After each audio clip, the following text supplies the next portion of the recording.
Intake and assessment, all right? Now, I'm doing a lot on this, and the reason why I'm doing a lot on this is because we use the word intake, we use the word assessment. Those are clinical terms, they're formal terms. They're not necessarily formal and clinical in meaning for what we're doing with the warriors and the communities, okay? And I'm going to demonstrate that. But I want you to keep in mind, everybody, what's an intake? Somebody tell me what an intake is.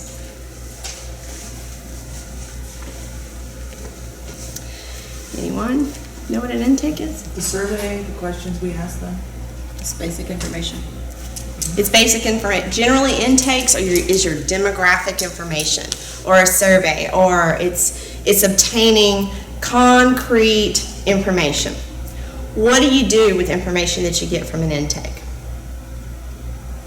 You use it to assess their needs. Exactly.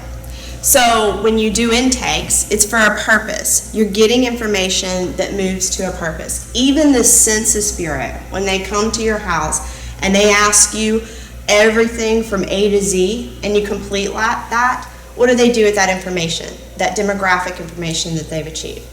They apply that to make certain generalizations, assessments, provide data on a larger scale. So every intake is actually your first step in your assessment. Okay?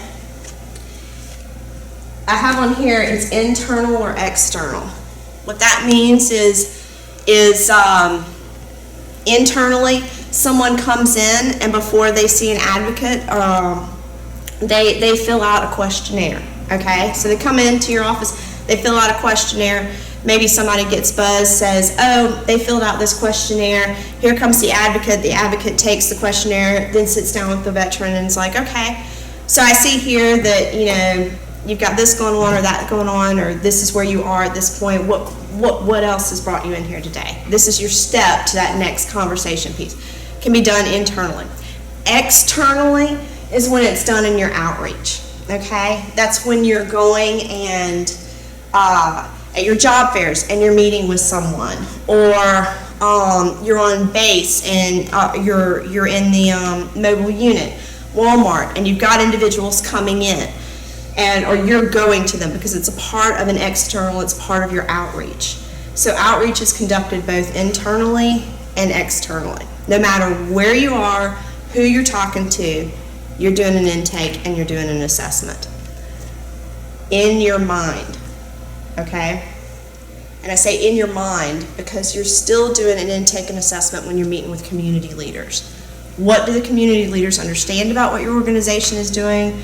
What are the demographics of this community organization? I'm not making sense because y'all are confused. Okay. You got an intake form that asks X, Y, and Z. We as people, very naturally, wherever we are and what we're doing an intake and assessment, whatever venue that is, whether we're writing it down on a piece of paper or whether it drives us for what we're talking about. So does that make more sense? That this is a common thing that you do every day. We've put two formal words to it, okay? We've said do this, and you figure out within your organization how that looks. But this is a very natural thing that everybody does every day. You do it with your neighbor, you do it at church, you do it at school, you just do it and you don't necessarily call it an intake and assessment. But you're observing, you're gathering demographic details. Oh, we're close to the same age. Oh, our kids go to school together. Oh, you live down the street. You're gathering, anytime you talk to somebody, you're gathering that demographic information. And then you're also, this person doesn't look like they want to talk to me, or this person would rather get this than that. You know, you're assessing every time you interact with another individual. You do these things. Reflective listening is a part of intake and assessment. Active listening is as well. I didn't put that there. Accuracy and completeness, okay? So if you're formally doing an intake form, then you have specified questions on there that you have to have.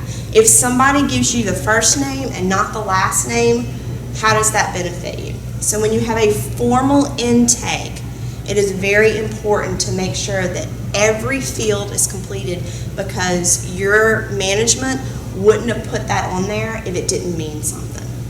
So accuracy and completeness in terms of intake and assessment, which I'm using interchangeably because they're the same, not the same, but they're connected. Very important. Fulfilling your obligation. So when you do an assessment, you're going to have some kind of obligation. You're going to have some kind of plan come out of that, or you're going to have a referral, or you're going to have something. It's a very natural. If you say you're going to do something, do it. If you don't have the answer, or you're not going to be able to do that, then identify that. And it's about communication and teamwork. It's about you guys meeting with people, doing your intake and assessment, but it's also about troubleshooting, problem solving, communicating with your team. Hey, I got this one. I don't know what to do with them, you know? I'm not really sure where to start. This is what I assessed. This is the information I got from the intake. This was my assessment of the situation. This is the concrete information I'm providing to you, my coworker. Are you getting the same kind of feeling that maybe I should look at this instead of that when I'm coordinating with this individual? Is this program more appropriate? Is that program more appropriate? It's about using each one of your team members to communicate and work together. Make sense? This can't be done in isolation, can't be done by one individual all the time. Jim will tell you when I first started in Augusta, I was like, I need another social worker. I need another social worker because that's what I communicate with.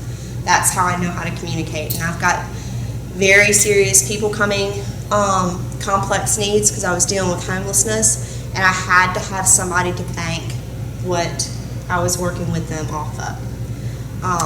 And we hired Jeanette. She was fabulous. Until then, I went and got an old supervisor who was a social worker to be able to have that kind of peer-to-peer support.